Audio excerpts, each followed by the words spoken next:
Hola, mi nombre es Miguel Palacio, estudio microbiología y estoy en octavo semestre. Hoy les expondré sobre nematodos y enfermedades que causan estos en cultivos de cacao.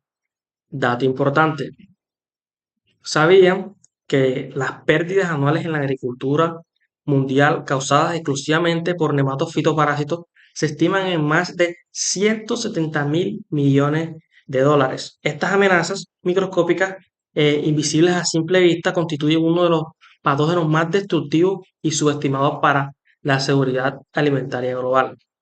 Demos una breve introducción sobre qué son los nematodos fitopatógenos.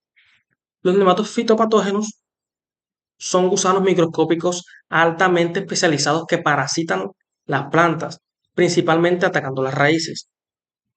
Estos utilizan un estilete, una estructura bucal similar a una aguja, para inyectar proteínas efectoras que manipulan genéticamente las células de las plantas. Aquí podemos observar uno o varios de los nematodos fitopatógenos más comunes en cualquier región. Tenemos el meloidegeni y tenemos criconemoides, entre otros.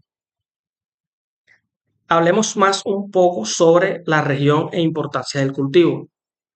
Las zonas de estudios, las zonas de estudio fueron Naranjal, Balao y Tenguel, en la provincia del Guayas, en Ecuador. Esta región se caracteriza por su clima cálido, húmedo. También se caracteriza por suelos francos arcillosos y baja altitud, entre 12 y 24 metros sobre el nivel del mar. También tiene condiciones que favorecen la supervivencia y la proliferación de nematodos fitoparásitos, lo que explica altas densidades poblacionales reportadas en el estudio, como los más de 500 individuos sobre 100 centímetros cúbicos de criconemoides en Tenguel. Más adelante les hablaré sobre eso. Y esto refleja el riesgo fitosanitario que enfrenta el cultivo de cacao en la región ecuatoriana. Hablemos un poco sobre el impacto de esta plaga. De acuerdo con el estudio, los nematodos fitoparásitos identificados, entre ellos criconemoides, representan una amenaza significativa para el cultivo de cacao, tanto en plantaciones establecidas como en viveros. Su impacto potencial se manifiesta a través de los daños directos e indirectos al alimentarse de las raíces con su estilete. Estos perforan las células y causan heridas que debilitan el sistema radicular. Estas lesiones no solo afectan la absorción de agua y nutrientes, sino que también sirven como puerta de entrada para otros patógenos como hongos y bacterias, generando una sinergia negativa que amplifica el daño general.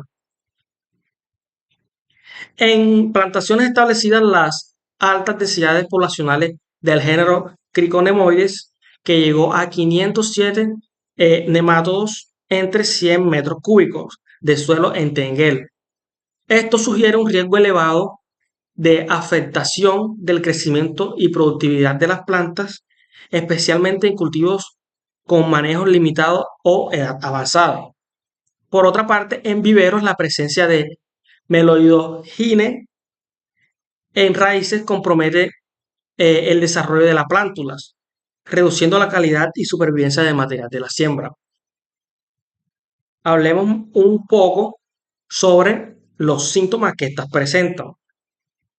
En este caso, existen dos tipos de síntomas: síntomas aéreos, que vendrían siendo los indirectos, y síntomas radicales. En los síntomas aéreos, eh, debido Debido a que los nematodos atacan directamente al sistema radicular, los síntomas en la parte área de las plantas son consecuencias del daño subterráneo y suelen ser inespecíficos, pudiendo confundirse con otros estreses abióticos o enfermedades. En este caso, uno de los síntomas de este aéreo serían decaimiento general y reducción del vigor.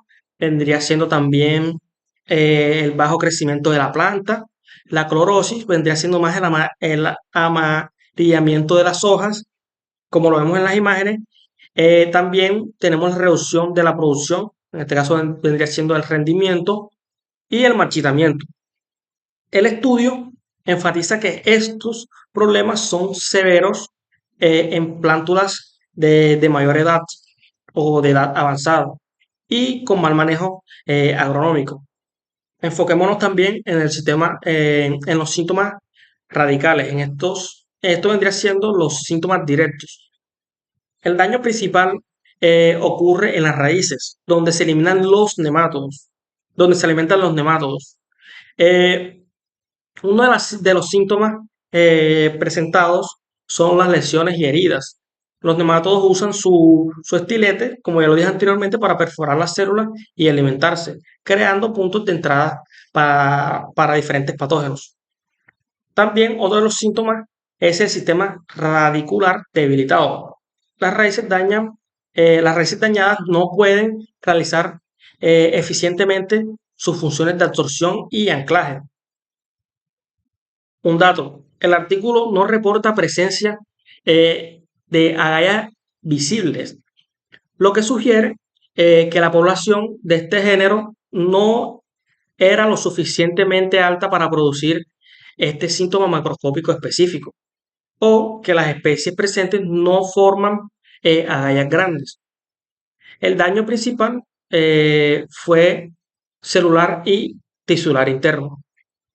Hablemos más sobre las pruebas de laboratorio. El estudio detalla las metodologías utilizadas para la identificación y cuantificación de los nemátodos. Vamos por paso. Etapa 1. Extracción de los nemátodos del suelo. En este estudio se utilizó el método de Baerman, también llamado como método de los platos. El procedimiento que se utilizó fue utilización de las muestras de suelo. Luego se incuban en platos con agua, permitiendo que los nemátodos activos migren y se concentren para su posterior observación. En el segundo paso tenemos la extracción de los nemátodos de las raíces. Se utilizó el método, eh, se utilizó el método de Taylor y Loehr-Heiring, también llamado como método de los platos. El procedimiento que se utilizó las raíces, bueno, primera parte, las raíces se licúan con agua, se mezclan, después que se mezclen, pasa por una serie de tamices de diferentes mallas. Luego, los nemátodos quedan retenidos en los tamices y son recolectados para su análisis. Luego, en el tercer paso ya viene la identificación. Una vez extraídos los nemátodos, se observan bajo un microscopio en el laboratorio de nematología. Luego se identifican morfológicamente hasta el nivel de género, diferenciando entre especies fitoparásitas. Por último paso, tenemos el análisis estadístico. Se utilizó la prueba de T de Students para muestras independientes, para comparar las densidades de poblaciones de nematodos entre las muestras de raíz y de suelo, determinando si las diferencias eran estadísticamente significativas. También, por otro lado, tenemos los signos macroscópicos. En el contexto de la investigación, los signos se refieren a la evidencia directa y observable del patógeno. En este caso, se obtiene únicamente mediante las pruebas de laboratorio. En el signo directo que tenemos la presencia física de los nemátodos fitoparásitos visibles solo al microscopio, extraídos de la muestra de suelo y raíces. Por otra parte, no se observaron signos macroscópicos directos en el campo, como masas de huevo o quistes de parásitos en las raíces. El diagnóstico definitivo requirió siempre del análisis de laboratorio para confirmar la presencia e identificación y densidad de la plaga. Hablaremos un poco sobre la epidemiología y factores de riesgo. Por un lado, la distribución y la persistencia de los nemátodos en el cultivo de cacao en el sur de la Guayas sigue un patrón epidemiológico caracterizado por condiciones climáticas y edáficas. El clima, la zona del sur de la provincia de Guayas, donde se realizó este estudio que vendría siendo, ya lo dije anteriormente, Naranjal, Balao y Tenguel. Estas presentan unas condiciones tropicales con alta humedad y temperaturas cálidas, que favorecen la reproducción y supervivencia de los nematodos fitoparásitos en el suelo. Aquí podemos ver las estadísticas en la tabla. También el suelo, ya lo dije anteriormente, tiene una textura arcillosa o franco-arcillosa, comunes en esta zona, que facilitan la retención de humedad y la movilidad de los nematodos hacia las raíces. Hablemos un poco sobre las prácticas agronómicas que incrementan el riesgo de estos. Una de estas prácticas es el manejo inadecuado del suelo, la falta de rotación de cultivo y el monocultivo continuo de cacao proporciona acumulación de nematodos en el suelo. Otra de estas prácticas es la propagación por material infectado. El estudio detectó nematodos en viveros comerciales, lo que indica que el uso de plántulas o sustratos no esterilizados es un factor crítico para la diseminación inicial de la plaga. Otra de estas prácticas es falta de control en plantaciones establecidas. ¿A qué se refiere esto? Plantaciones antiguas, mayores de 20 años, como lo dice el estudio, con manejo agronómico deficiente, mostraron mayores poblaciones de nemátodos, especialmente donde no se aplican enmiendas orgánicas o nematicidas naturales. Hablemos sobre variedades susceptibles. El estudio identificó que tanto el cacao nacional como el clon CCN51 estuvieron expuestos a nemátodos, aunque no se determinaron diferencias significativas en susceptibilidad entre variedades en este trabajo. Sin embargo, la alta incidencia del género Meloidogine sugiere que la selección de porta injertos o variedades tolerantes no es una práctica común en esta zona. Hablemos respecto a innovación en el manejo de nematodos en cacao. Hay medidas culturales innovadoras. Entre estas tenemos el uso de cultivos trampa, como crotalaria y tagetes, que estos liberan compuestos nematicidas al suelo al ser incorporados como abono verde. También otra de las actividades es el mejoramiento del suelo. Esta aplicación de compost enriquecido o biocarbón para aumentar la materia orgánica. También ayuda a mejorar la estructura del suelo y promover la microbiota antagónica. Otra de estas medidas culturales es el sistema de agroforestales, ya sea introducir árboles de sombra con raíces profundas que no sean hospedadoras de nematodos para romper su ciclo de vida. En el control biológico, hongos y bacterias antagónicas se pueden utilizar. El uso de estas cepas comerciales como Purpurecilium y Bacillus firmus aplicados al suelo o inóculos en las raíces. Otro de estos controles biológicos podemos decir que son los nematodos depredadores. Fomento de género, esto ayuda al fomento de géneros beneficiosos o benéficos como Monochus identificados en el estudio mediante prácticas que conserven su hábitat. Otro de estos controles biológicos son los extractos botánicos. El uso de estos son usos nematicidas naturales, como por ejemplo ajo o quina aplicados en el riego. Hablemos más sobre los controles químicos racionales. Existen nematicidas de bajo impacto. Por ejemplo, productos como en sulfón, que son más selectivos y menos tóxicos para la fauna del suelo. Otro de estos es la aplicación localizada. El uso de técnicas de aplicación dirigidas a la zona radicular para reducir la cantidad de productos y el impacto ambiental. También tenemos la resistencia genética. Existe portainjertos tolerantes. Injertar variedades comerciales, como ya lo dije anteriormente, el CCN51 o nacional, sobre portainjertos resistentes a estos nemátodos. También programas de mejoramiento, claramente, selección y cruza de genotipos de cacao con resistencia o tolerancia a nemátodos utilizando marcadores moleculares. Vamos a hablar un poco sobre análisis costo-beneficio y sostenibilidad. Existe una gran diferencia entre inversión versus largo plazo.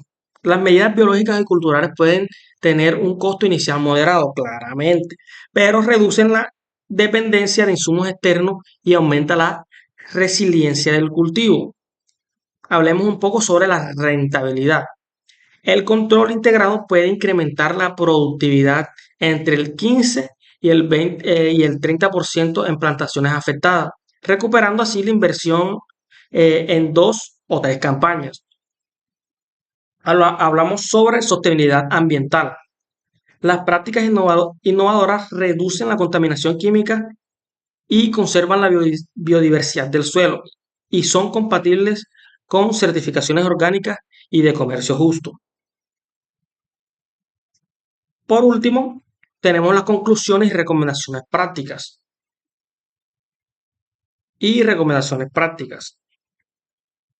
Hablaremos sobre las conclusiones principales. Una de estas conclusiones es la alta incidencia de nematodos fitoparásitos. En este estudio se identificaron 7 géneros de nematodos fitoparásitos asociados al cultivo de cacao, siendo Criconemoides el más frecuente y abundante, especialmente en el suelo. Como segunda conclusión tenemos la presencia en viveros y plantaciones establecidas. Tanto los viveros como las plantaciones adultas están afectadas, lo que indica que el problema se origina en etapas tempranas y se mantiene en el tiempo. También tenemos daños indirectos y sinergia con otros patógenos. Las lesiones radiculares causadas por este nematodo facilitan la entrada de hongos y bacterias, agravando el daño y complicando el manejo fitosanitario. Otra de estas conclusiones tenemos la falta de control preventivo, claramente. La ausencia de monitoreo nematológico previo y el uso de material vegetal no certificado han permitido la dispersión silenciosa de estos patógenos. ¿Qué recomendamos o qué recomiendo yo? Unas recomendaciones prácticas. En este caso, número 1, para viveros, certificación de sustrato. Usar solo sustratos esterilizados o tratados térmicamente. Otro de estos para los viveros es el análisis obligatorio, claramente, realizar muestreos nematológicos periódicos a las plántulas antes de su comercialización.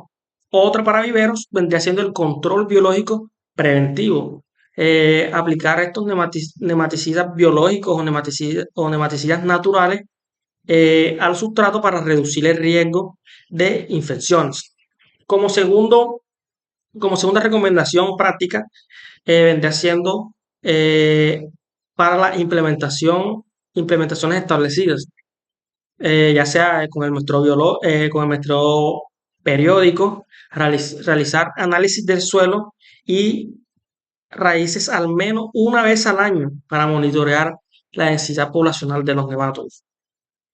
También tenemos el manejo integrado, enmiendas orgánicas, aplicar el compost o estiércol bien descompuesto para favorecer nematodos beneficiosos. También tenemos la rotación de cultivos trampa, incluir algunos cultivos trampas en áreas de renovación. También tenemos el control químico racional, solo en casos de alta infestación, usar estos nematicidas selectivos. Como última recomendación, tengo que para las instituciones y asistencia técnica ayuda también la capacitación a productores, claramente, enseñar a reconocer síntomas iniciales y prácticas de manejo preventivo. Otra de estas también es la investigación local, desarrollar estudios sobre umbrales de daño económico y variedades tolerantes adaptadas a esta zona. Y por último, tenemos el fomento de viveros certificados, que esto es una de las cosas más importantes, estableciendo normativas y apoyar a la producción de material sano.